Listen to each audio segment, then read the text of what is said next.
Well, good morning, everyone. My name is MightyStream, and I'm going to do your January the 22nd just for the day in a meditation. If you need to reach me, feel free to do so. I've been getting some wonderful emails. You can do so at recoveryofhope21@gmail.com.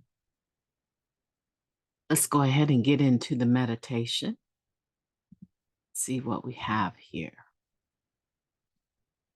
It is entitled The School of Recovery. This is a program for learning that is taken from the basic text, page 16. Learning in recovery is hard work. The things we most need to know are often the hardest to learn. We study recovery to prepare ourselves for the experiences life will give us. As we listen to others share in meetings, we take mental notes we can refer to later. To be prepared, we study our notes and literature between lessons.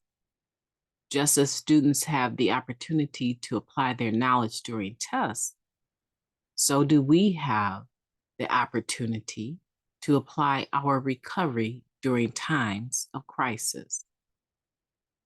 As always, we have a choice in how we will approach life's challenges.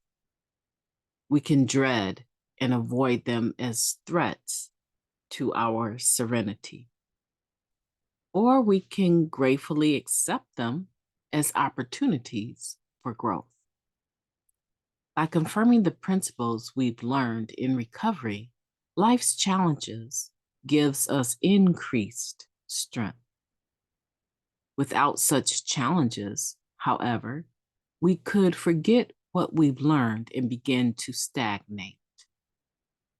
These are the opportunities that prod us to new spiritual awakenings. We will find that there's often a period of rest after each crisis, giving us time to get accustomed to our new skills. Once we reflected on our experience, we are called on to share our knowledge with someone who is studying what we've just learned. In the School of Recovery, all of us are teachers as well as students. Just for today, I will be a student of recovery. I will welcome challenges, confident in what I've learned, and eager to share it with others. Let's take a moment of silence, followed by the we version of the Serenity Prayer. Moment of silence now, please.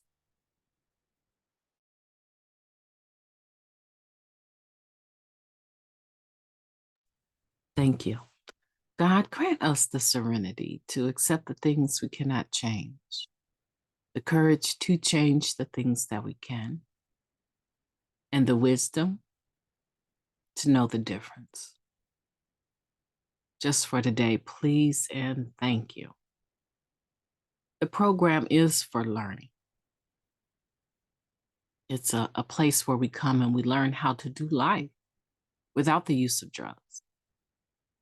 And it's not that using drugs made doing life easier. It most certainly did not, because if you were an addict, using drugs took your life into a different direction. You may have been social for a little bit, but the possibility that you remain socially aware and able to function are slim. You might have ended up being like myself. I maintained a job, but I was always getting written up. It wasn't until I stopped using that I saw any growth as far as income and promotion. So when we stop using, now our body goes through a time period of detoxing. But even during the detoxing, we start to have moments of clarity and we become aware of some of the things that we pass through, and we pull out of them or extract from them some lessons. Tried that. That did not work. I tried. I tried lying to everybody I knew. That did not work because when the people that I was lying to started having conversations with each other and they started comparing stories, they had no problem confronting me about my lies.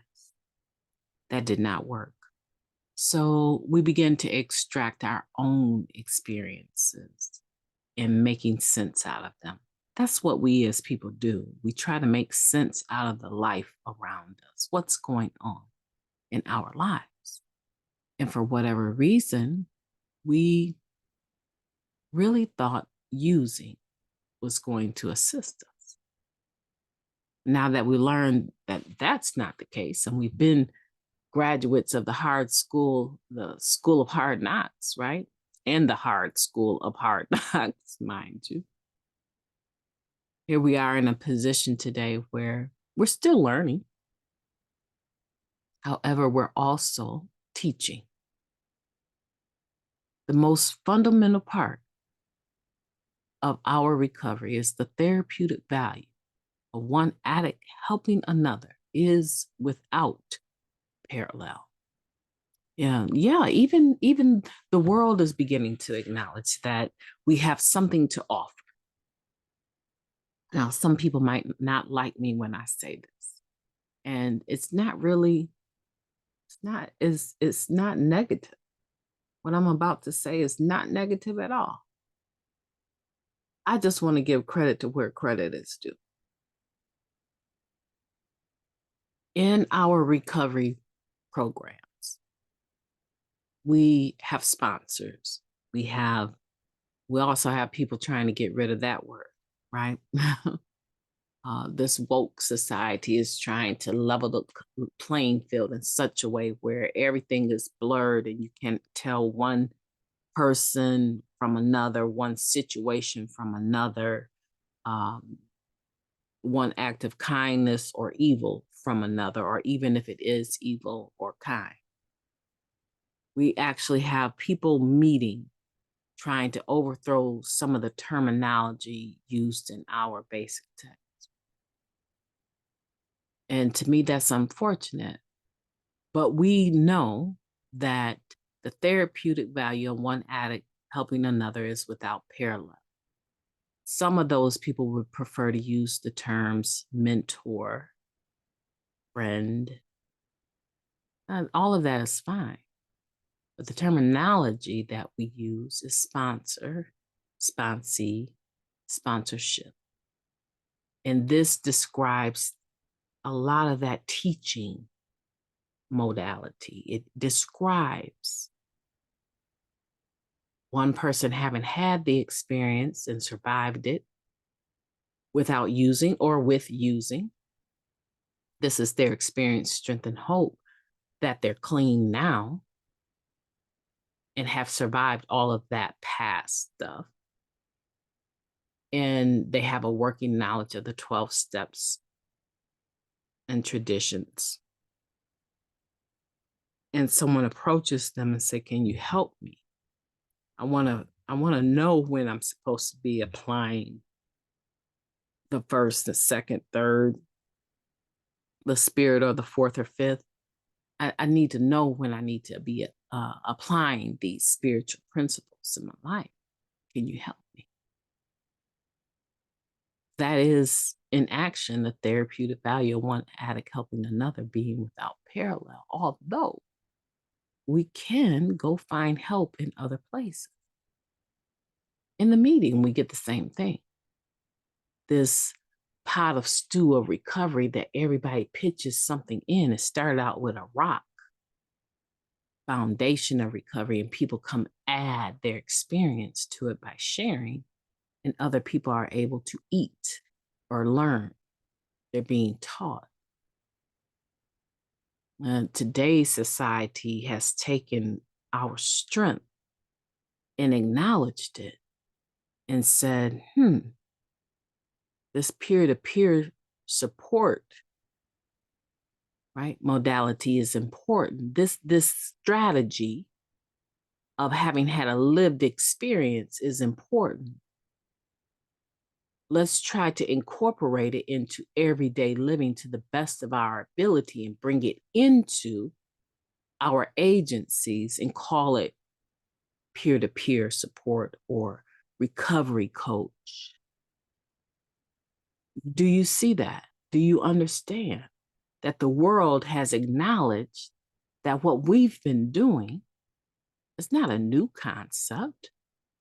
I mean, even if you look at the mother program, AA, those individuals that started that, many of them were doctors that had a lot of background with research.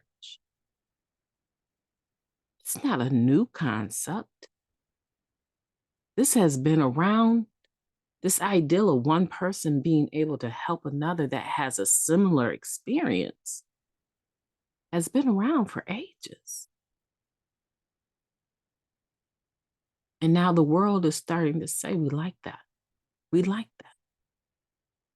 Even though secularly speaking, they've always done it. When one person is about to leave the company, they have them preferably train the person that is going to be taking over, and that person is given hopefully 30 days to train with the person, maybe sometimes nowadays only 2 weeks, but they're given some time to train with the person that has done that job.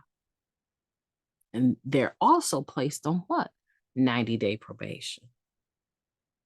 We say to people, if you're new, come and do 90 and 90. Do 90 meetings in 90 days and see how you feel then. And make it a habit to participate in your recovery, and it becomes second nature for you. Family, my name is Mighty Stream. I've enjoyed talking to you today. I want to know where you're at in the school of recovery. What have you learned lately? And what have you been able to give or teach someone else lately? That's really what it comes down to. I've enjoyed your company. You've been in the flow of the stream, so get out there and do something mighty with your day. Let January 22nd be the best day that you've ever lived on purpose. I intend to. Talk to you soon.